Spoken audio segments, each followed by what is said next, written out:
Hello, I'm Ben Schrock, and coming back for part 2, Brian Winters. Brian, welcome back to the show. Yeah, thanks for having me again. Yep.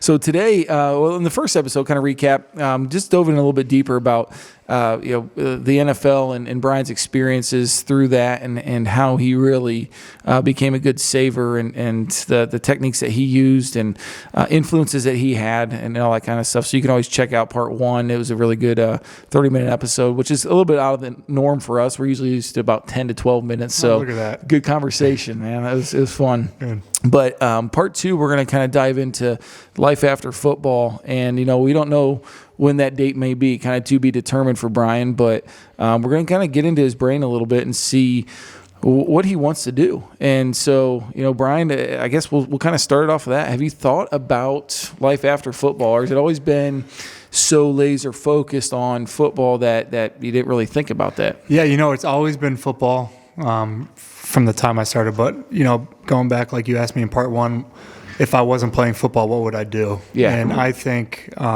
real estate is something that I really want to get into. I think it's a very good growing investment. Sure. And anyone can do it, right? You couldn't have 2 pennies to rub together, and you could start a real estate firm and grow a real estate empire. And that's something that I think personally is grown to my interest, because I can continue to let my money work, right? Mm-hmm. And start small and build up. Give me something to do.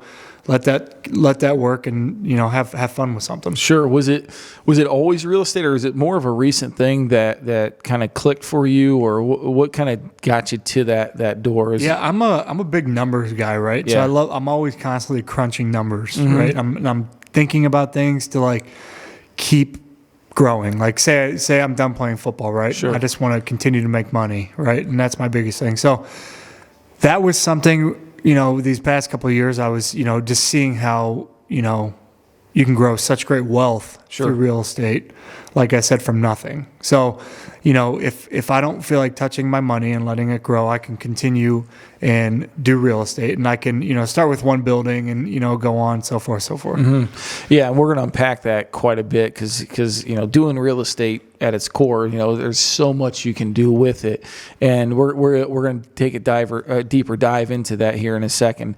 Because I personally do it myself. Right. I have a business partner. We do it ourselves, and it's a fun venture for us, and we've also seen the fruits of that labor pay Right. off, and so it is a very lucrative business if done right, and something that I think is a great diversifier when it comes to your overall portfolio. And I think that's the key is you're not sitting here telling me, yeah, Ben, I'm going to, I'm cashing out, man. I'm going Right. to cash everything I got out, and I'm going to roll the dice here and buy a whole bunch of houses and real estate, It's right? not happening. Yeah, exactly. So, now, was it like I said, it's something that kind of clicked for you, that made sense? Was there someone that, again, I'm always a big mentor kind of guy, right? Always looking up to someone. Or is there someone out there that had an impact on you that said, what, hey, Brian, let's take a look at real estate. I think it's a good venture for you. It's funny. I was actually looking. I follow these pages on social media, Mm-hmm. and a lot of them are business empire pages, and how to gain wealth and Sure. whatnot.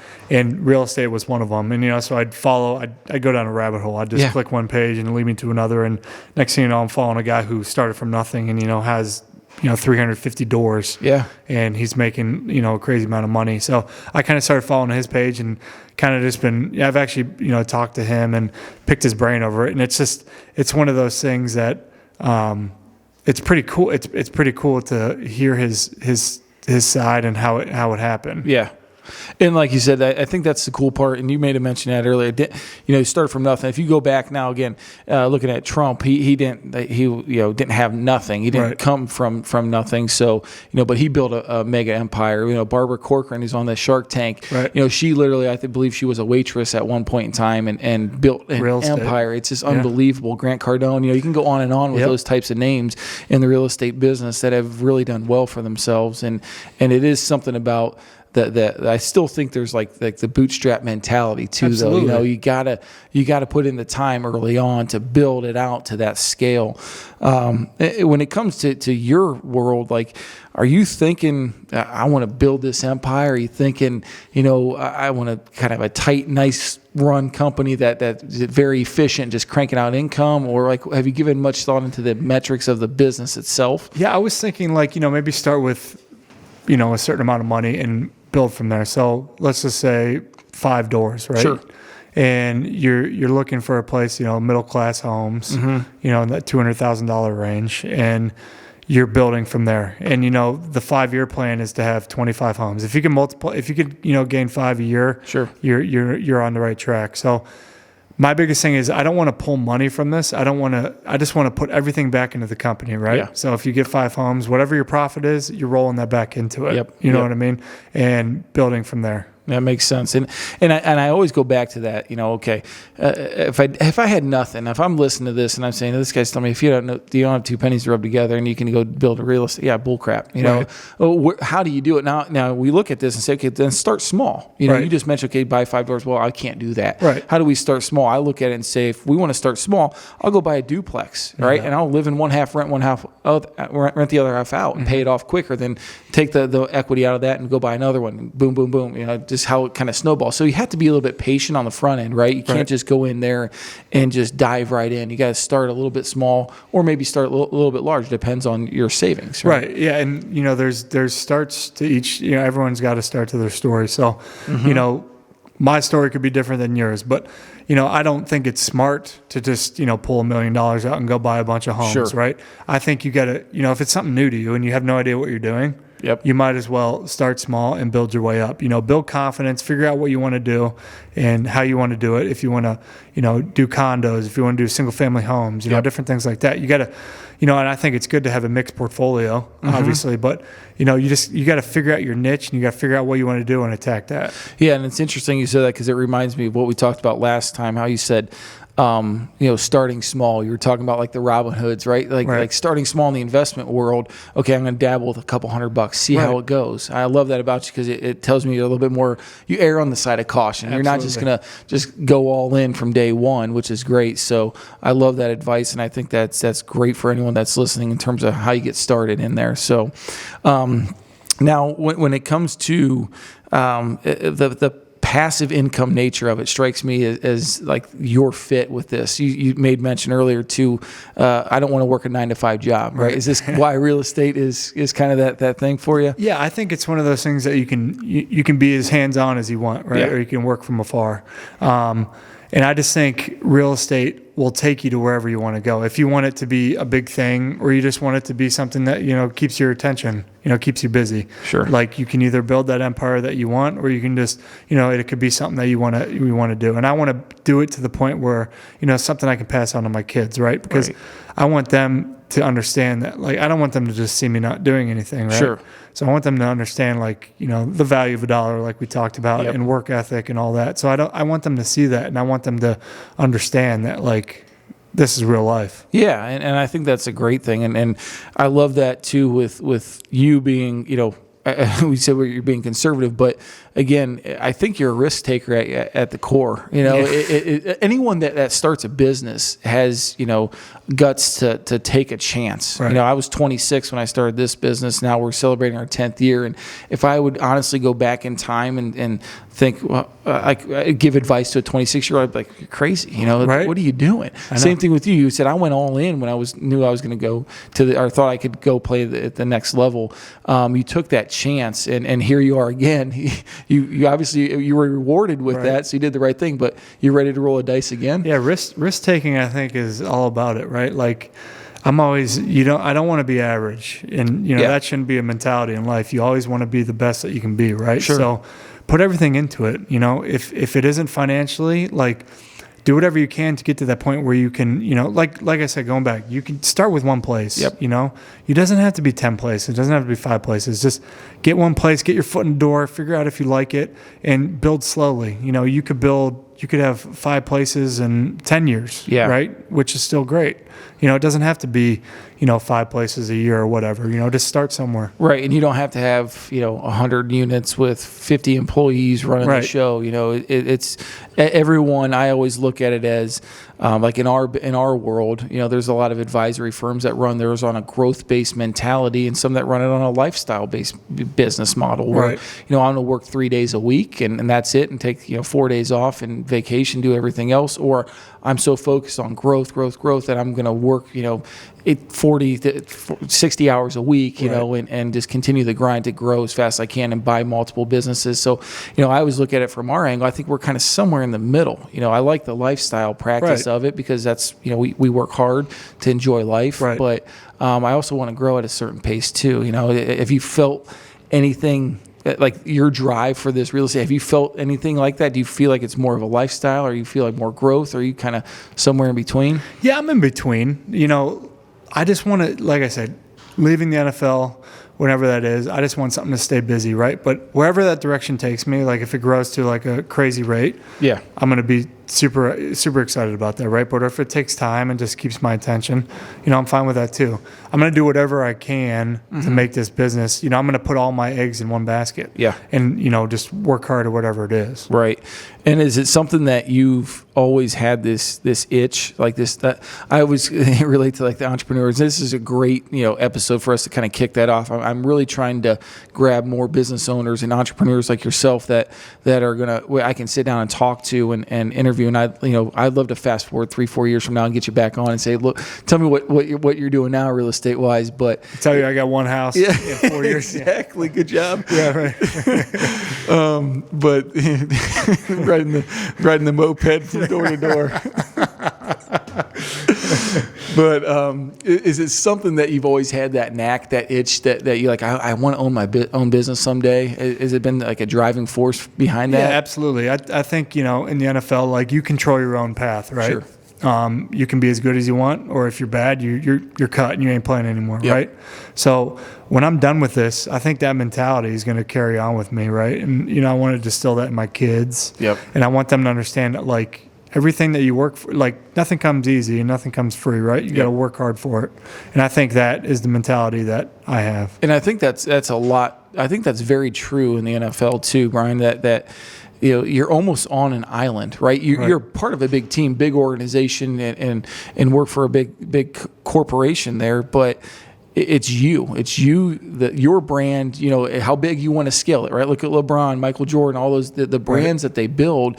You're kind of an entrepreneur like forced into that role in the NFL because it's your performance. It's solely on you to do that, get that next contract and continue earning a living in the NFL. Exactly. Yeah. It all depends on how far you want to take that. So if you want to be the best, you got to put in the work. So it's just there's levels to it, and there's you got to climb that ladder. Yeah. So let's unpack the. I made mention we're going to kind of dive in deeper on the real estate side of things because again it's a world that I enjoy myself. And do you see yourself like just building like you said, you mentioned a portfolio, and I love the fact that you said also it'd be something I could pass down to my kids. I think that's an awesome way to continue that legacy and give them a great business venture to jump into. But when it comes to the real estate properties within your portfolio, do you have an idea of where you want to start, and then where do you want to kind of build out from there? Yeah, the condo route is something that I think is great, and it's protected on both sides, right? HOA covers pretty much everything, right? All your outside things. You got that community living. It's very big on the eyes for a lot of people. That's the class that I'm gonna target at first. Yeah, I think so. I think that is where I'm gonna put most of my time at, because it's a good transition spot. It's not a high risk. Right. But I think there's a lot of reward through it. Are you thinking? Have you given much thought, I should say, of the like maybe a 55 and older community, or because again, I see it with our client base, and I know we haven't even really discussed it. Just kind of came to my mind. We have a lot of clients that are selling their houses now and just renting because they may not want to be here long term, or they may not want to live in Florida, buy a house down there, but they want to go spend 3 months there, some in Arizona, California, here, wherever. Have you thought much about the niche of it, like laser focused on that, or kind of just a broad brush of? I haven't really dug into or dived into like what I want to target. Obviously, condos is what I want to target. But as far as like a 55 and over, like I know there's money to be had in that, and also like say like Florida, like communities out there, that's where it's at. Like because when you're older, you don't want to live in the north. You want to migrate south. Yep. So I feel like a lot of people want to do that. So I don't know. I'm up in the air. I'm open to all options. Sure. If there's a good venture that comes my way, Yep. Entertain it. Is it something too that as you kind of diversify out or build this portfolio, I think that's the important key. Have you given much thought into in our world, diversification, right? You're not just going to own Apple. We're going to own every single company that we can spread it across and stay diversified to be kind of market resistant. Because again, anything real estate related, you think, okay, 2008 when the real estate crash. Right. Well, have you thought about that? Being a little bit more conservative, like you mentioned. Thought about how do I diversify this thing so that if we do have a market crash, that I'm not going to get stung? Yeah. I haven't really thought too wide on it. Yeah. I've, just more so thought on the single family to condo homes, right? Okay. But, like we talked about earlier, when, interest rates go high, what do people do? Yeah. They're always renting. Yeah. So I feel like, that is a good place to start. Mm-hmm. There's always going to be renters, right? There's a butt for every seat is the way I look at it, right? So you're always going to have people in there. And I think when it comes to my portfolio to begin with, we'll probably start around the 10 home mark. Okay. Over the 5 years, maybe a little less of the condos and the single family homes, just to get our feet wet. You never know. We might venture out and do, different type of, the duplexes, the apartment complexes. Yeah. Or even like those, what is it? The mall, the strip mall areas. Yeah. So there's definitely ways, and I know those are very profitable. I have friends who do that too. Sure. But I just feel like as far as what I know, I think condos, and that's the thing. You want to start with things that right? Yeah. I don't know much about it, but if I feel comfortable about something, I'm gonna try that. And then learn as you go too. Exactly. That's the cool thing about you is like you said. Okay, how did this all start? Well, I started following people on Instagram. I started clicking and diving down the rabbit holes, and then that's cool because that's how you learn, right? You don't just go out there and wing it. You're kind of studying that and learning about each thing, and then you're progressing and building it out from there. Now, the interesting thing about the strip malls is we did business with a company a long time ago with that did REITs, real estate investment trusts. Everyone could invest in and buy in, but their whole focus was grocery store anchored plazas, because their philosophy was we want to follow around the boomers, the elderly people. I don't want to say they're all elderly. Sorry. We want to follow them around. What do they do? Well, if they're going to grocery shop, okay, and then typically there's a pharmacy within the grocery store. So a grocery store anchored place is always going to have traffic, so other buildings around it are always occupied. So it was an interesting model that really turned out pretty nice for their REIT. So yeah, that's a good way to do it. And it's whatever you're targeting, right? Whatever you want, like you said, a 55 and over community or like a strip mall. It's all what you feel like you feel comfortable and the most about. Yeah. So have you thought about the in terms of aligning yourself with the right partners and like building this thing out scaling wise to say, okay, this is Brian Winters is starting the show. Okay, now do I need an accountant and attorney? Like, do I need the right people involved, investors? Or are you saying, what, we're going to start small and just figure this out as I go? Right, we're going to start small. So I'm going to, me and my buddies that I grew up with, we're going to start this venture. We've been friends for a long time, and, we've always talked about doing something together. Yep. And we feel like starting out on a small scale, there's all types of platforms that can help you do this on your own, right? So you don't need these other people. Yeah. There's these apps out there, Rent Ready is one of them, right? Okay. So it controls everyone's rent payments to you. So the owner downloads the app, right? And the renter downloads the renter side of the app. So pretty much they can pay you through that. They can write you questions. They can tell you if things are wrong. So it's a very versatile app that helps you with everything. Like a digital property manager. Correct. Right? Exactly. So you get an hour course from them. They run you through everything, and then they put you on your way, and they help you along the way with questions and whatnot. But I think we're going to start on a scale where we can control. Right. I don't want to go out there and get a bunch of people involved, and then your margins are smaller. Sure. Right? You know what I mean? So you want to go somewhere that, your margins are tight. It's between you guys and something you can figure out and stay in control of. Yeah. And it's something too where as you scale and as you add more employees, more mouths to feed, and then you also have the running that business and you tend to drift away from what made you interested in the first place, right? And you lose sight of that, and that's probably something that I've always enjoyed about what we've done here is that I still have done my day-to-day operation from day one. I'm kind of like a big baby. I like to do what I want when I want, and so if it's going in the back and golfing a little bit or whatever, I like to do that. So and I don't like to do those operational things, and that's I don't want to lose sight of that from our business. Yeah, and I just don't want it to grow at a certain rate. And for any company, you don't want it to grow so fast that you you lose the qualities of everything. Correct. Yeah, it's back to that entrepreneur. It's that brand, right? You're the name behind the brand. Correct. I named our business after myself, so obviously, a bad Google review or something like that, they're going to know who it is. Yeah, exactly. Pretty quickly. There's that guy. Yeah, exactly. But it is something that always in the back of your mind, right? You want that quality to consistently be there. You don't want to be that landlord that's getting a bad rap online. And I think that's the other side of it in today's day and age, that everything is so out in front of you with social media and the internet, and you got to be aware of that and cognizant of what's going on and what people are saying about you. Yeah, you definitely got to be careful nowadays. That's for sure. So, the other thing I love to look at, and again, like I said, you're the first one that I've really taken this entrepreneurial pitch to on terms of the podcast, but I've talked to many over the course of being in business, and I always like to ask, like, what are your pain points? Like, meaning in this process, I know it's just kind of getting off the ground, but like, what have you experienced so far in terms of things that are just kind of like, man, this stinks, or it's really hard to do, or anything that really kind of stuck out for you? It's just getting everything in motion, right? You can talk about it all you want. Yeah. But when it comes down to like, okay, let's do this, right? When me and my business partner's like, all right, let's do this. We're like, okay, well, where do we start, right? You meet with a lawyer, you put a business plan together, right? You put an LLC together.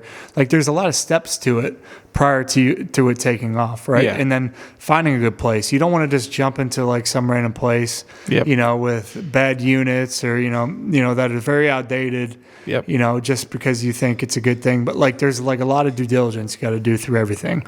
So, it all sounds good, right? From the beginning, but there's a process to it all. Yeah, when rubber meets the road, what are we going to do? Right, exactly. It's getting to that point. That's all the stuff that's not fun and not sexy, but it's necessary on the front end, and getting all that in order in the beginning is the key point. But now, kind of again going back and forth a little bit on you, but have you thought about the Airbnb world, adding like short-term rentals to your portfolio down the road? Is that something that you don't like, or something you see as an advantage, disadvantage to what you're looking to build? Yeah, honestly, I think Airbnbs are very profitable in certain areas, right? Yeah. Depending on where you are. Like, no offense, but I don't know if, Wadsworth or, Hudson, wherever, our area of the neck of the woods is probably a real profitable area. You get towards Cleveland, Nashville, right? Yeah. I know we've stayed there in the past, and it's the type of area that you stay in. And I know, looking into it deeply now, it's very profitable for the homeowners. Yeah. You get a place, you have a mortgage for $1,000 to $1,500 a month, and you're charging $4,000 a weekend for these people. And I think down the road, that is something that we'll definitely look into. But for now, we're just going to keep it tight where we can drive to. Yeah. But down the road, I can definitely see us maybe looking into like in Arizona or Florida, and getting an Airbnb rental property, because you can get a place. Say your monthly mortgage is $1,400, right? But you rent it out for only 2 weeks. Well, there's $5,000, $6,000. Yep. Right. It doesn't have to be rented out the entire year for you to make a profit. Yeah. And that's I think that's kind of that new wave is, like we were discussing before the show, like Caitlin and I went away down just in, Sugar Creek, Ohio, just 30, 40 minutes down the road, and stayed in a great cabin, and you don't have to go far, but being away, especially, with two little kids, you got two, and one on the way, so one coming soon. So you're like, just getting away with your spouse sometimes is relaxing. So absolutely. I think those are really going to continue to take off. And I think it's something that it's hard to say because I don't know the longevity of Airbnb, like when they started, but I wouldn't see what it would do in like an '08 type, I don't know if we're going to go back to like an '08 crash. I think there's metrics in place that are going to protect us a little bit from that, but I'd like to see it in a real estate recession or real estate bear market to see what goes on with those short-term rentals and where is their money lost, because you're thinking, right, if I don't have renters, I'm paying the mortgage, right? I'm paying the bill on the note that I'm borrowing off of. So, is that the first to fall, right? When things are tough and things are bad, are people not taking these trips anymore? Yeah, and then that's the thing too. Is like vacations are obviously not going to be as prominent then, if a crash does happen or whatever. So that's why, it's always good going back to being conservative.